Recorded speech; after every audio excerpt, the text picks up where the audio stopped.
حبيبي شلونك؟ حياك الله عزيزي. شلون صحتك؟ الله يحفظك. شلون شفت صيانة مجمع عدنان الحداد؟ والله اول شيء رمضان كريم على الكل. علينا وعليكم جميعا. وهذا مجمع يعني واسط تفتخر به، الله شاهد من ولده ومن شغله ومن شبابه وكلهم اخوان وولد عم، واحد مكمل للثاني.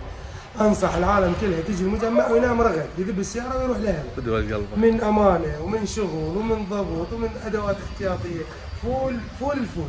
واحد كوت والله هو واحد بس انا اقول واحد. بدو القلب حبيبي ابو جاسم.